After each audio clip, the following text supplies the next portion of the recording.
你一定要吵架的，接班的第一件事情就是吵架，你一定要吵，你要敢去发声。企二代最大的问题，第一代放不了手，第二代有心无力。刚接手的时候，其实就一直在翻倍增长，差不多11、12倍的业绩。怎么这个公司它要跑路嘞？怎么它要倒闭？因为我不是拿着刀兵的人，所以从那时候我就决定，我一辈子肯定不会去跟人家打工。很多人做生意的误区是在于为了要分一杯羹而去做这个生意，根本没有定位，根本没有差异化，它纯粹就是为了这个东西很好赚，哇，大家人都在做奶茶哦，我就去做。这种东西做不久。当你的品牌如果跟人家没有差别的话，你就是会死，因为人家就很难记住你到底是谁。欢迎来到今天的节目。Blanco，你能简单跟听众介绍一下自己吗？我是 Blanco， 来自槟城大三角，今年34岁。然后目前是 Tobaki 的 CEO， 我们是摩托车零件的制造商。所以 Blanco，Tobaki 其实是你父亲创立的，对吗？对，在2001年。2000到现在大概20年。20年。我父亲是12岁开始学做摩托，维修摩托，然后在他19岁开始创业做老板，然后2001年才正式进入这个摩托车零件的行业。2001年到现在，这样 Blanco 你是什么时候开始接手？我是在2019年。2019年就MCU 之前。对，进去没有到1年就遇到没有遇过的问题啊，就是 MCO 啊，因为没有东西去参考。对，因为疫情是没有发生过的。对，黑天鹅事件黑天鹅事件所以是这样，算是第一个最大的前人了。这样 Blanco 你那个时候到现在接手到现在大概5六年左右嘛，业绩上怎样？是翻了还是现在是怎样一个情况？很庆幸啦，就是从接手1年、2年、3年都是，其实就一直在翻倍增长。如果你真的要compare回刚接手的时候，都有差不多11、12倍的业绩。从接手前到接手后翻了11、12倍业绩。是这个部分等一下怎样做到，等一下我们再去讨论了。OK 这样先跟你了解一下 Blanco， 就是 Tobaki 目前呢在全马了那个我们讲覆盖率 market share 大概是多少呢？去年的 data 来讲是33%左右吧，大概1/3啊。这样你的团队呢大概是多少人？仓库的 officer， 然后加买我们的销售员，就大概106个左右。代理商来说呢？代理商就多，我们全马就已经有1600个代理商了。1600。这样其实你们的那一个我们讲说那个消费群呢，其实大多数都是马来人，对吗？99% 是马来人。那华人怎样去打开这个马来人的市场？等一下我们也去聊这个东西。OK。Blanco，其实我很好奇啊，在你刚开始从你父亲手上接手过来的时候，那个时候你面对最大的挑战是什么呢？我觉得是第一代跟第二代之间的隔阂吧。一座山有2个老虎很难。就是一间公司如果有2把声音，到底员工要听谁？我觉得这个是很难的东西。经常会有意见上的分歧吗？会啊，因为天天我们在办公室，就是我坐这里，然后Brian 你就 imagine 你就是我父亲，我们就是2个人 share 一张桌子，都是面对面的。因为office 小啊，没有办法，我要学东西，一起解决东西是这样。OK， 像慢慢去磨合了，去找到一个方式。那么 Blanco 其实你算是你是一个企二代嘛，但身为一个过来人你认为目前现在市场上很多正在我们说是传统生意正在做着这个交接这个传承的这个方面的企业，但其实企二代他们现在遇到是怎样一个困境呢？我觉得现在企二代遇到最大的问题，因为我身边有很多企二代，那个问题就是第一代放不了手，第二代有心无力。他想要接班嘛，那可是上一边又不要放手，所以他很多决定被 ban。因为年轻人是很多想法的，包括我当时我接班的时候，我也是超多想法，天马行空因为我们已经是有社交媒体的年代嘛，很 creative 很多东西很多 idea。可是你每一个 idea 出来，对于上一代来讲，他没有经历过，他就会觉得这个东西是很天马行空，他没有办法接受，这个都不是赚钱的东西。所以问题在这边当第二代很多 idea 一直被 ban 之后，他最后就会显掉。第1年、第2年过去，第3年过去，他就知道他没有办法改变这个局面，他就会这样慢慢就说算了，我这样做就好了，在一个框框里面做安全一点，不会被骂。那第一代这样久了，他会看到什么问题？哎呀，你都改变不了业绩，因为你没有做改变嘛，你还是用着我以前的方法嘛。可是第一代不知道，所以两个人久了只要2-3年过去啊，就惨了，就 stagnant 了，一 stagnant 整个生意就完蛋。我看到太多。我记得我有一次真的我很被打了，我这跟我朋友讲，我讲你一定要吵架的，接班的第一件事情就是吵架，你一定要吵，你要敢去发声，你不发声，他上面的人不知道你的心声。我们吵架是为了要把事情完成嘛，所以吵啦，不用紧的，最重要是把事情完成而已。所以幸好我跟我father，我们有一个共同的信念，就是我们会为一个事情吵，可是我们at the end都会去沟通讲这个话啊，我们就是为了东西吵而已，不是为了感情去吵的啊，所以我们最后都不会有事情。对事不对人，对，这个观念非常重要，所以我觉得与其去找很多方法，倒不如把两个人的这个观念统一，一统一剩的是都小事。像然后刚才你也是有提到一点，就是在2-3年这个关键的阶段里面，可能就要做出一些改变，甚至是做出一些成绩，这个可能是一个关键的一个东西。我觉得蛮关键的，就是我要讲judge你是一个好的接班人，其实就是成绩而已啊。所以我接手，我第一个给我自己的任务，我就是一定要做出成绩，做出成绩什么都好讲话，我可以对上面有交代。第二，我可以让员工服我，让我的销售员服我，然后让客户服我。所以你看到我那时已经分析出来，我所有的东西，只有因为我业绩变好，东西才能顺水推舟。所以我就解决最基本的问题，就是这样业绩变好。这样我们就说到点上了。对不对？刚才你也是有提到，就是你接手过后，这5年里面业绩翻了11、12倍样子。但其实，在接手过后，你做出最关键的3个改变，你认为是什么呢？第一，整理团队，就是 create 一个管理层出来。因为以前的模式是今天imagine 我一来到公司就开始了，我最新的过来，老板 ，accountant 过来，老板，然后warehouse过来，老板，我那时就发现一个很大的问题，就是所有东西都是找老板。所以当所有东西找老板的时候，我就没有时间去思考怎样去赚钱，怎样去找业绩，怎样做 marketing。所以那时候我就拿纸拿笔出来，每一个人我 interview 到完，你现在是做什么工的？你现在是做这什么 job 的？所以我就把他流程写下来。所以那时很多人都是一个人做2-3份工，你明白啊？他一个人要做很多东西，所以这边去这边补那边，这边补那边。所以我不一样，我希望每一个人都可以赚，我最多请多一点点人，因为反正公司还有 profit 嘛。所以我就把整个管理团队给重组，然后提升他们的 position， 就很多人我就拉上来做 manager， 做 supervisor。因为我知道我身边需要 manager， 我不用很多人，不过每一个部门我只需要一个头，让我有东西可以去给 direction 给 instruction 的时候，他可以帮我执行就好了。所以很关键。为什么讲这个管理团队对我来讲是很关键？因为是他们，我有了管理团队之后，我才有时间去思考怎样赚钱。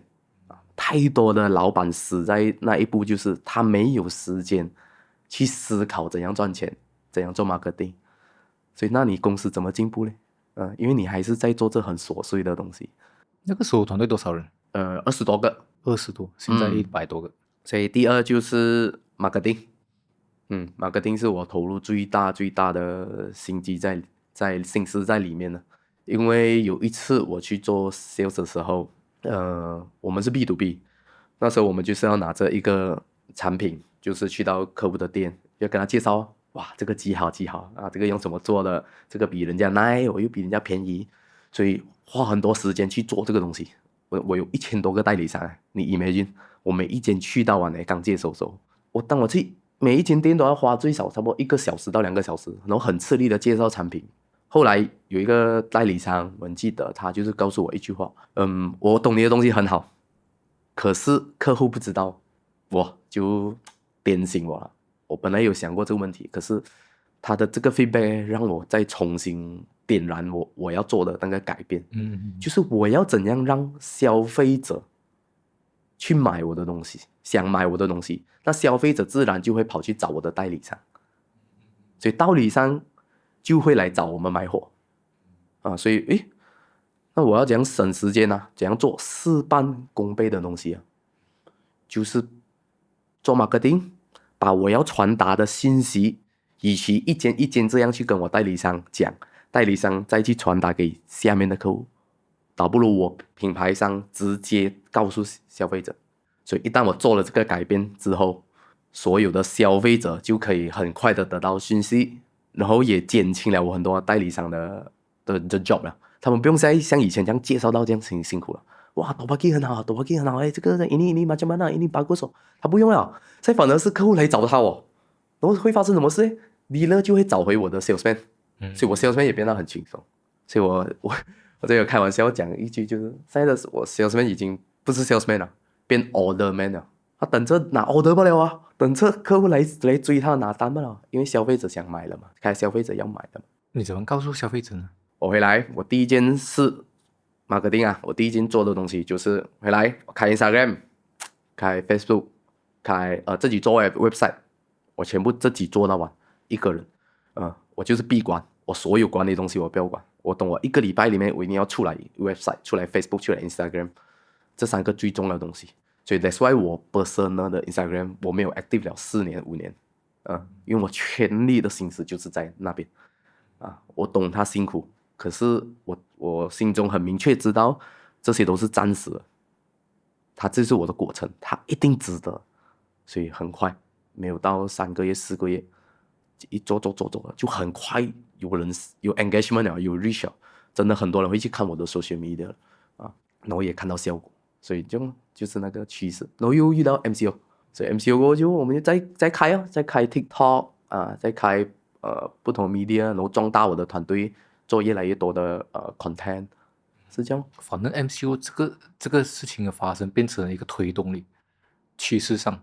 就是蛮顺水推舟的。其实 MCO 也是一个转折点，又让我们的业绩又在跟上了。第3点，我觉得身为一个老板最重要的是方向。我第1年我在我们大会我给的方向就是，我们不一定是整个市场第一的磨胚制造商最大，可是我找到我的定位，我想要做，我是在网上最出名的最大的，我至少先这样 branding 自己这家公司。因为那时我看到磨胚市场传统就是 motor spare part motor 的东西就是肮脏的嘛，黑油的碗脏，他就是拿一个可可把我贴一个 sticker 这样就卖了。可是我不要，因为反正才差那几毛钱几块钱嘛，你这么不要做到美给人家人家买了看了也是比较有信心嘛。所以我要重新定义这个东西，放入很年轻的元素在我们的品牌里面，然后再加上线上这样去定位，那我们就脱颖而出了所以产品也是很大的帮助，我们的设计是真的是很特别的，就像你去买 Apple 的产品这样，我们用这个 concept 来做more 多的产品。Blanco，你这样你本身是90后了，你认为年轻人在创业上有什么一些常见的误区吗？很多人做生意的误区就是在于为了要分一杯羹而去做这个生意，可是他根本没有定位，根本没有差异化，他根本不懂这个生意模式，他纯粹就是为了这个东西很好赚，大家人都在做奶茶我就去做，大家的人都是在做火锅，我也去做，所以通常这种生意不能长久Sorry 这个是我很 to be honest 去讲。那品牌要怎样去做那个差异化呢？定位很重要，首先你一定要去先了解在你的这个 market 里面，你的所有的竞争对手他们是怎样定位的比如这个是最大的，它是货最齐全的，这个是卖quality的，找切入点，什么东西是现在竞争对手还没有在做的，从那边去做差异化。记得当你的品牌如果跟人家没有差别的话，你就是会死了，因为人家就很难记住你到底是谁所以我记得我在3个月有跟一个朋友 sharing， 他也是问到这个问题，他是在不中做一个电器店的。我问你今天你是全马最大的电器店吗？他说不是。OK， 那好，那你是整个 KL 区最大的电器店吗？他说也不是。我说那没有关系那你先定位你自己是不中最大的，可以吗？不中最大也是最大也好那你这个广告词 label 出来就很明确了。你现在不中做好你最大，才来想你怎样去做 KL 最大，再来做怎样全马最大，再做全世界最大。然后第二个例子也是跟一个朋友 sharing， 他也不是最大，他做运输他不是最大，也不是最多员工最多资源的公司，可是我就建议他，你可以做你服务最好的公司啊。就是我们可以告诉我们的客户说，虽然我现在我公司我刚成立5年，我公司没有像人家成立那么久、那么大、那么有经验，可是我目前为止我做的所有客户啊，都一定回头。这是我目前做到我最有信心的东西，就是我的客户都是我的回头客，所以我做东西的质量跟口碑是没有话好说啊。所以你看，你虽然你不是很大，可是你很快找到你定位啊。是，不过我觉得这个很好呀，很多，其实你讲起来就好像很 straightforward，这他很容易明白的事情，很多人可能他这个东西做的不够明确，就你刚才提的例子就很好，就告诉别人，我是不中最大，或者是我很多回头客，因为我服务最好，这样那个顾客或者那个消费者，他就带着这个 message 回家，他就记得这件事情啊。是，因为我觉得每个人都有优点的，所以有时我是蛮看不惯有些人会比较自卑啊，没有信心啊，比较多借口啊，我资本不比人家多，我是自己创业的，我又没有像你们这样接班还是什么，真的没有关系的，每个人都有优点的，你自己一定有优点的，你要放大它而已啊，自己是什么优点，都这么要去跟人家比大，这么跟人家比强呢？就算对方啊，今天那个竞争对手比我们很强啊，你也可以告诉你客户的，今天人家那么大，人家是上市公司，他的客户有几万个，他怎样照顾得了你呢？我们不一样，我小，我很需要你，所以我一定会照顾好你的给我的每一份任务啊，你给我的每一分钱都是对我来讲是保命的东西来的，我每个月要去照顾员工，所以我一定会比大公司更用心的去照顾你。所以可是你看，小其实还是有价值的，是你一定要先搞清楚自己的价值，我觉得这个是很重要，你的自我认可啊非常重要。很多东西可能他们会听起来，像是这个是他的一个劣势啊，而其实好像能够刚才你提到的方式，就是把这个东西放大，反而变成你的优势去。对，就我是希望很多人可以了解到这一点的。那么能够我们看另一个方面，刚才我们有提到，就是你的用户群，你的消费者，大多数都是马来人，马来市场99%。这样我们看到很多人其实也是他们想要做马来市场，可是又做不到哦。那其实那个误区在那里呢？如果今天华人要去做马来人市场，你一定要很去了解到底马来人要的东西是什么，然后还有一定要明白他们的经济能力就是在这里，因为大部分的 B40就是在我们的马来同胞的，所以他们的消费习惯跟华人就不一样。你一个东西卖10块钱跟卖5块钱，就会导致你的生意天翻地覆的改变的啊，所以这个很重要。那么 Blanco 作为一个90后老板呢，对比对手，你觉得 Tobaki 的优势是什么呢？团队，我始终这样理解了，就是每一个产品的背后就是人，所以有人才会有产品，跟有公司，才有生意。那我们的团队大部分都是年轻人，然后我们的管理层也很年轻，所以很年轻的管理层意味着大家的想法都比较天马行空，比较创意，所以不管是在做产品啊，做 marketing，我们的元素都是很年轻化的，所以也代表着我们整个公司整个 Tobaki 这个品牌它变得更接近很容易去 adapt 现在人要的东西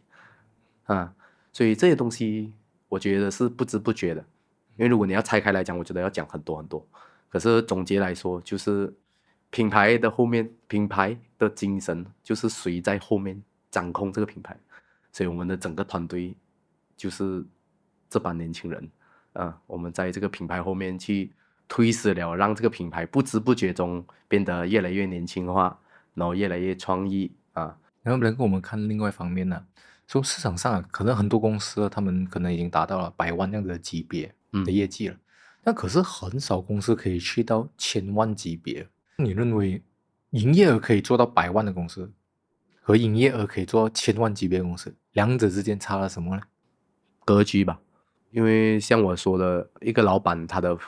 方向很重要，因为老板是给方向的人，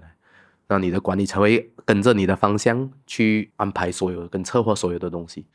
所以一旦你的方向格局很小我要做这样，我只要做马来西亚就好了，那你永远大家就只能锁在这个里面。对，一定要构想。我都说我第1年的大会，我就说我要做 online 最强的公司，我们就做到了第1年。第2年过后，我们就讲想要做出国外，我觉得时机到了，我想要做出国外。那第3年我们一过了新年就接到了希腊的订单，找到希腊的代理商。所以你看很多东西它就是跟着你老板的方向，给出的方向，大家就会一努力去完成这个方向，它是自然顺水推舟去完成。最怕就是大家没有方向，群龙无首，不懂到底你要什么东西。我觉得这个是差别在那边，就定的方向要够明确，而且要足够大了。对，因为毕竟我觉得100万啊、1000万或者到亿，眼界真的不一样，格局不一样。这个是我蛮惋惜的事情啦。我觉得现代人很多，其实很多人欠一个机会吧 ，Brian， 真的，他没有看过，他不懂到底这些人，他是怎样做生意的，怎样赚钱的。原来可以这样做的，你懂吗 ，Brian？ 其实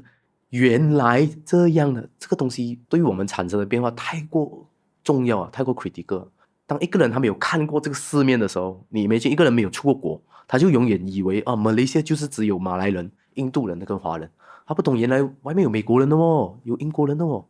所以没有了这个视野之后啊，你做东西全部就被局限了。所以一定要扩大视野，虽然真的很难会找到有人来跟你分享，这个是我个人经验。当我在接手生意，最大的烦恼就是要找谁做 reference， 没有市场我要去问谁，我 try 过去问同行的人，可是不会有人教你的。人赚钱的东西是人家不会去教你的，因为你教你等于多一个人抢饭碗了。我觉得时代应该要改变了啦，现在的时代是越来越开放，越来越 open 了，所以我反而想要做 step 出来的那个。所以为什么会想要去做分享啊？我们去，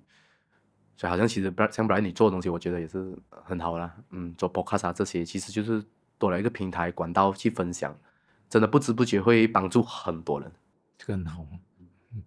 能够我们来聊一聊关于你个人呢？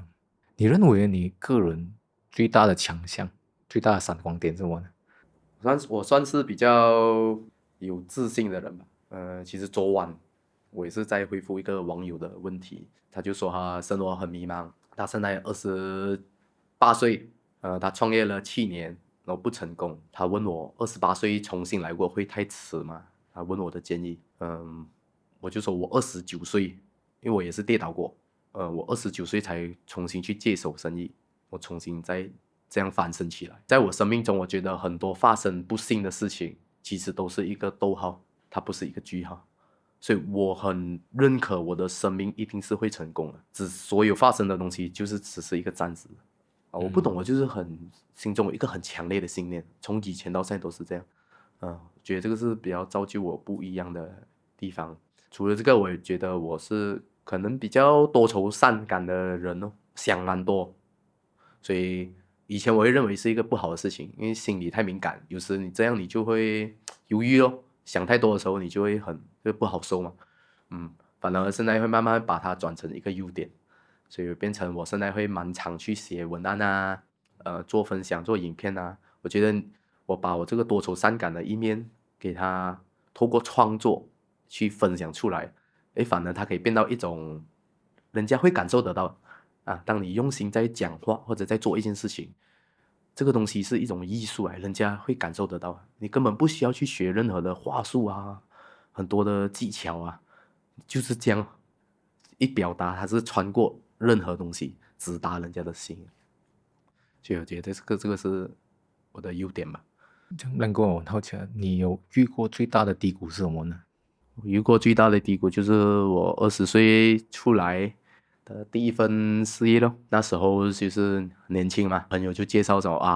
那时很流行做那个外汇投资，我们就是做那个经纪人嘛。我介绍人家去开户口，然后我们就可以赚到那个汇率汇差，因为我们今天去买货币会有汇差的嘛，好像money changer赚汇差嘛，我们就是那个 broker。介绍你，平台不是我的，可是我就可以赚到那个汇差。所以那时候对我来说，这个东西是很新鲜的，那时又很 hot。然后你懂年轻嘛，你看到人家做这些都可以成功买大屋开大车就很容易就被吸引过去了。所以就是我的那个第一份事业，是我做的最辉煌7年的时间就真的我很有信心在做这个东西。我找到我人生事业。那时候我没有接班，我不想接班，所以那里让我找到了我一个位置，就是说我可以证明到我不用借班我也可以成功。所以这样去年的时间就越做越好哦，我们的成绩就越做好，做到很大。然后后来有一天公司就倒闭，那个外汇公司就倒闭了。那我们是挫折非常大，因为我要面临的不是自己的损失，我还要名誉、信用，因为很多人是因为相信你过来的嘛。如果讲人生永远没有办法忘记的东西，低谷就是这个没有办法忘记的，永远，因为你是跌得最惨的一次。这个东西如果要深入讲，要很长的时间啊。所以看我其实我没有在 public 去试过讲这个东西，因为毕竟过去了，我就是 after 那个事情我才去接手我的生意的。因为当时我感触很深，因为我父亲当时跟我讲一句话：今天你在外面，人家要骗你是可以的，可是爸爸是不会骗你的，家里人是不会骗你的。所以为什么我最讨厌就是接手生意？我以前很 care 的，Brian， 我很 care， 因为我觉得这个也是一种心理状态了。为什么我那时候会很迫切的在外面想要去走别的东西，去证明自己的成功，就是因为有这种心理，有这种顾虑啊，我不要让人家看不起我，觉得我就是顺理成章可以接手生意。所以我父亲讲的那句话就是给我很大的启发，我就懂我今天跟人家打工，我是很用心去对待我的投资者跟我的团队的，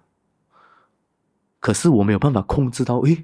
怎么这个公司它要跑路嘞？怎么它要倒闭？因为我不是拿着刀柄的人，所以从那时候我就决定，我一辈子肯定不会去做跟人家打工。我只有自己拿着刀柄，我才能决定说我自己是要做什么事情。所以这个也是我接手生意最大的原因啊。我觉得是有保障，因为是我自己控制的。所以是这样啊。你跌倒了，你要花很多的努力去慢慢去翻身去爬回来。因为我们不像那些人他们是很清楚知道自己，如果你自己很清楚知道自己是在骗人的话，那你不可能会用自己的名字去做的嘛。我们还用自己的 social media， 用自己的名字，自己去跟人家做介绍，这间公司真的是很好什么东西。所以我们真的是豁出去，因为在那个年纪，对我们来讲，我们好像遇到了人生最大的机会，贵人。我觉得很多人如果遇到同样的问题，他跟我一定有很同感。那个时候你一定是失去自己，你真的找到人生最大的机会哦。所以7年的时间，还有7年在整个那个行业里面不过东西有坏，它一定有好。我很庆幸的是，我很多人其实很相信我even 到今天，因为他清楚的是你的为人，不是那个背后的东西，还有背后的公司，他真的是因为你的为人，慢慢再走出来很长时间然后我也是要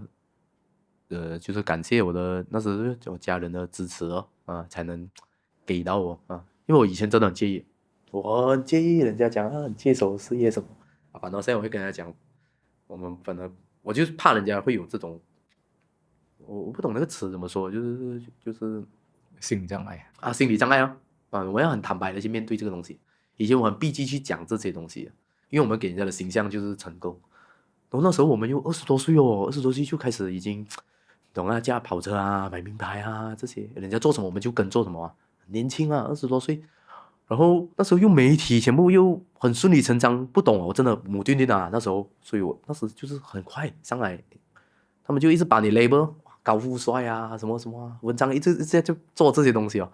随便到很多人包装到感觉就好像只有我一个人。其实那时候我们做的是因为做团队的嘛，我下面还有人的嘛，他也可以找人他就是类似这些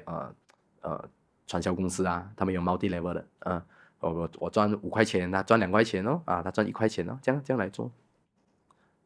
所以变到很多人发生事情然后很多人会来一定找因为认我是那个生招牌嘛blank 就是 blanco 就是 blanco 很多人家会来去攻击你来猥亵你家人猥亵你很多我真的面对那种。吧，我很庆幸，我跟我父亲那时讲了一句话，在我跌倒的时候，幸好我不是拿着这个生意倒的，对啊，不然我连我家人的我的家本我都要败掉我自己的，所以没有关系，重新来过吧。那时傾唔掂啊，我最后是我们开 family meeting， 我爸爸就是从吉隆坡就是叫我回来，想要开家庭会议，非常严重啊，那个事情已经，因为他看到我已经不对劲了，整个人好像很六神无主啊，好像很 lost 了，那个人怪怪了的，就知道一定发生什么事情了，因为我们是不会报喜不报忧的，肯定啊，我要面子啊，不可能给父亲知道我出去然后又搞衰掉嘛，所以这样经历，所以我很庆幸也过了这一刻过后，我整个人改变，然后我也变得更 ready 的去更成熟稳重啊一个人。当你接手生意的时候就不一样了，因为做销售跟做老板还是有很大的差别。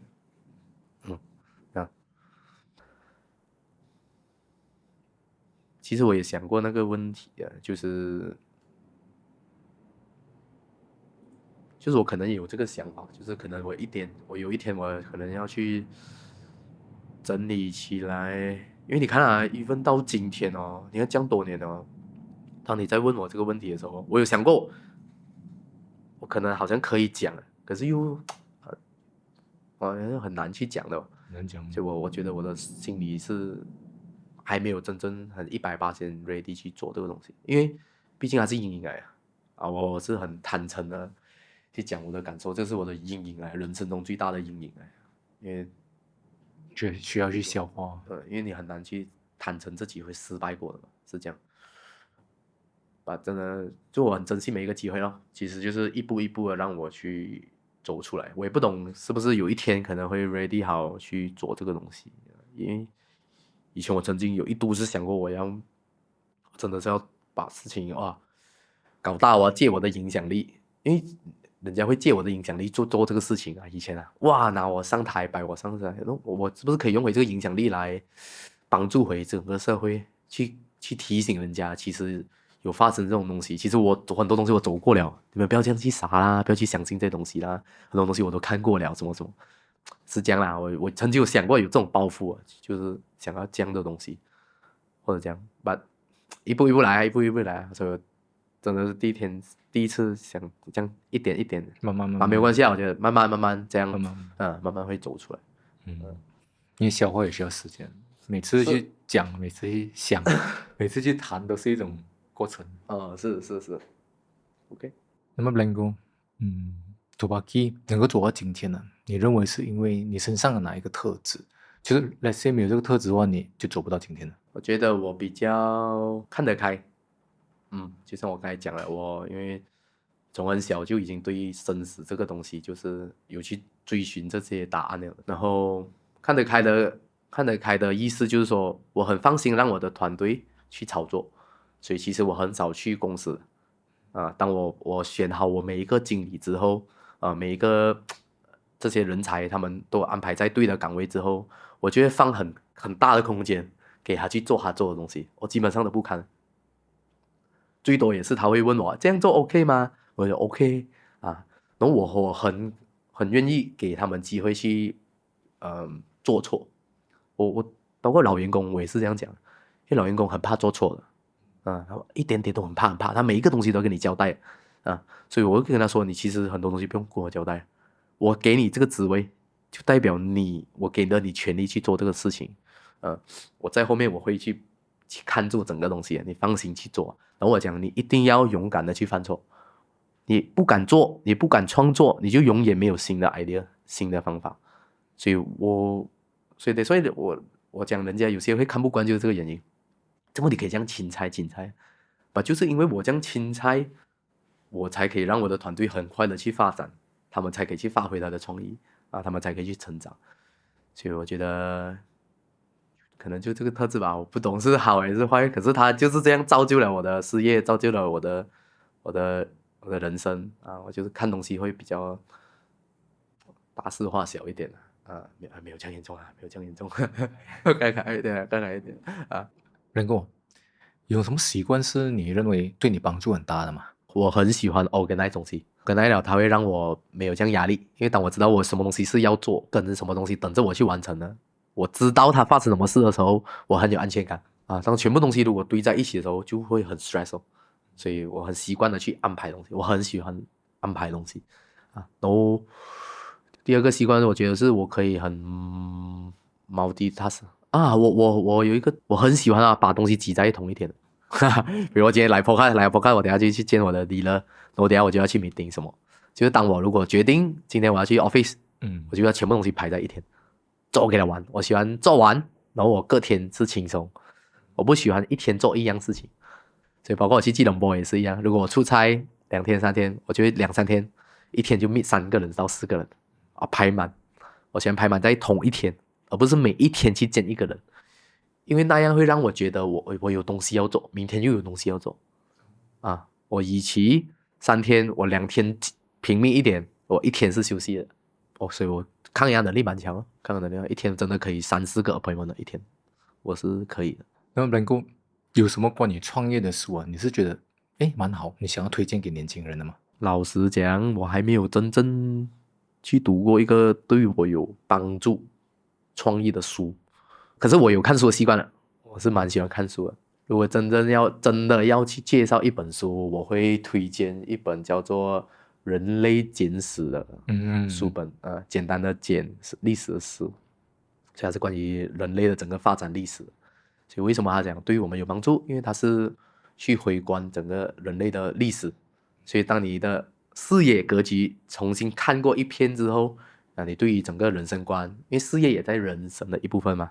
你的看待方式就会不一样。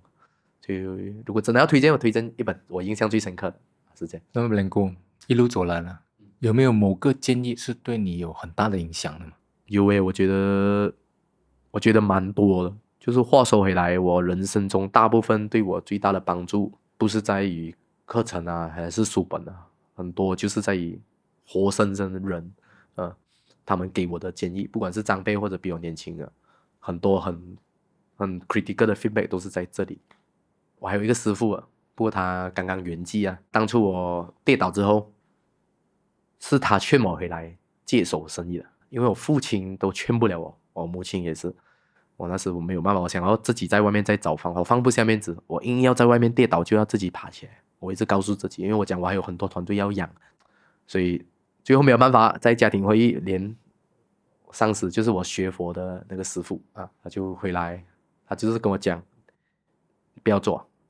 回去接手你父亲的生意。我讲好，我只是问他一个问题，那我要怎样去对我的客户或者我的团队做交代？因为我觉得我放不下，好像他们是好像因为我来做这样因为跟着我的，我好像要带他们去那里。如果我去有事业界，他们没有的那怎么办？我就是问这句话吧。所以他那时就讲，你只要不要在这个行业里面重新来过，人家迟早会接受你的。所以我就抱着这个信念，所以我真的幸好也听了他的话对我真的是去接手生意。虽然接手生意过程很辛苦，很难什么，可是最后都是值得的。他让我成长很多很多很多很多很多然后你觉得现代的年轻人在生活或者在他们的事业中面对最大的挑战是什么呢？觉得大部分人很在意人家怎样看他，尤其是现在社交媒体的年代，你任何一个东西做一点点东西，你都很怕别人怎样去看你，怎样去讲你，尤其是熟悉的人，怕人家酸你怕人家讲你怎么会做这样的东西这关你不过你就很难过了。因为现在是自媒体的年代来的，我一直都在想我没有很多的 follower， 我没有几百万的 follower， 没有什么，可是我这么还是持续会想做这些东西分享，因为我哪怕是1-2个都好，我都觉得都是一个帮助很大。我现在反而更看得开，更注重那个质量，真正的几个朋友看到也好，帮助到他一些创业的概念，或者我走过来的分享也好，会鼓励他们你去做啦，做 video 啦，做影片啦，什么啦，能帮助到他，我就觉得那个 effect 是很实在的，真正有发生这个事情所以我觉得大家都要学会去看待这个事情，就是不要太在意别人的眼光，因为 at the end of the day 你也没有想象中那么受欢迎嘛。每个人只是看你也是那几秒几分钟他不会一直在想着你怎样，其实都是我们自己在放大那个事情而已。所以这个要慢慢大家学习跳出来的。我觉得蛮多人会有这种烦恼啊。那么 Blanco，你认为年轻人留在马来西亚还有前景吗？你怎样看待马来西亚前景呢？我不懂出去国外找机会会不会是一个好的事情，可是我觉得多去见识肯定是好的事情。所以我如果真的要出国，我觉得不一定要去深造，或者是真正在那边找一份工作先，你反而是可以借由出国是去参考啊，看看不同的文化啊，不同的想法啊，不同的生意模式啊，然后才来整合，决定你要怎样在你最熟悉的地方发挥它啊，反而把外国的好的 idea、好的东西拿来发挥，因为毕竟你是土生土长的，你很多东西你是在这里你才可以，马来西亚你才可以做到的东西嘛，你精通语言是吗？然后你本身就熟悉的环境，你的圈子、你的 network 全部都在这里，最快可以 leverage， 我觉得是这样。就好像我们 Tobaki 来讲也是一样，我的生意企业是从马来西亚开始本土生长，扎根了20年，我才会想要怎样去做国外，扎根了才去做出去，这样你有一个底嘛，你很稳嘛，所以我认为马来西亚是有前景的。那么 Blanco，刚才上面我们有提到了企二代可能他们在接手继承上会遇到一种困境了。刚才我们提到，像如果现在的一个企二代，他目前遇到这样子的一个瓶颈，是觉得很迷茫，他想来找你帮忙，你会给他这样的一个建议呢？你要吵架，第一个就是你要很敢的去发声，因为很多东西你不说，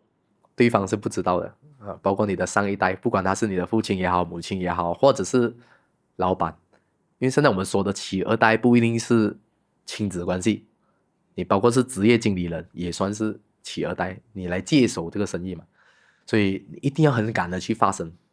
敢敢的去表达你想做的东西，你不满的东西，只要大家有一个共同的共识就好，就是我们就是为了把事情做好，所有的吵，所有的意见不合都不会带上个人的情绪，纯粹要大家把公司做好它吧。只要完成这个公司就 OK 了的。我看太多的企二代，我身边也是一样，很多就是这个问题，就是做到久了，他不敢发声，第二代不敢发声，第一代的又看不过眼，所以大家久了就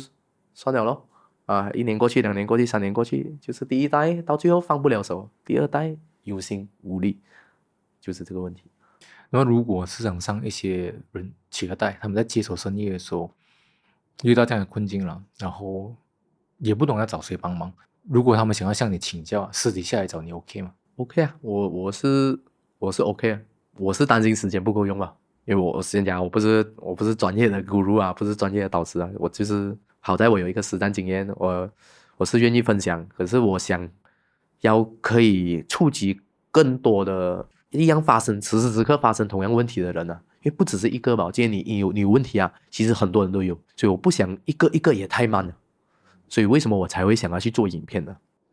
可能有问题，我也觉得可以去，现在是 modern 的年代嘛，就用 modern 的 way 哦，你可以去 message 我，或者是你可以去在我的影片去留言啊，或者是在 Ryan 的 channel 去留言，所以我们针对那个问题，我来去做回答，一对一的回答，我觉得反而更好，这样我又可以同时解决你的顾虑，可是同样的回答，我又可以帮助了更多需要这个回答的人，所以我反而会倾向于这种方式啦。这样，所以听众他们应该要更多去留意，能够新你的 channel 跟你的影片，如果有什么 question 可以 PM 你，或者是可以留在影片下面，所以你再去你的团队去收集那些 question， 再会针对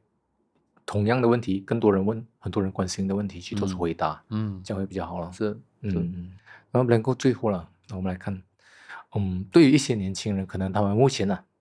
正在处于一个事业或者生活上的一个十字路口啊，他们在做这人生重要的抉择，这样你有什么话想要对他们说吗？其实现在对你来讲，就算是很大很大很大很大的问题，就是在这个浩瀚宇宙，其实真的是很渺小、很渺小、很渺小、很渺小、很渺小的了。不管今天你的生意啊、友情，还是你人生中的所有的事情，其实它就是那几十年而已。所以你要跳出来看。今天你在看你自己在演这出戏的时候，你要讲把这出戏演得很好你这样反而看待事情会看待得更轻松不要太过严肃其实它就是一个 experience 而已就尽管的去体验，最重要是要打开想法，敢于创新创造，因为这样才能去改变如果大家都一成不变的话，这样这个东西就不会有新的 idea 新的进步东西就不会发达了。就我很希望大家可以有一天是很多朋友可以互相的去 sharing 这一天而不是现在只有一个两个三个人在做这个事情所以讲到这边，我不是要去拍马屁还是什么吧，我真的很珍惜 Ryan 跟你们团队现在在做这的东西的我觉得每一个东西都难的，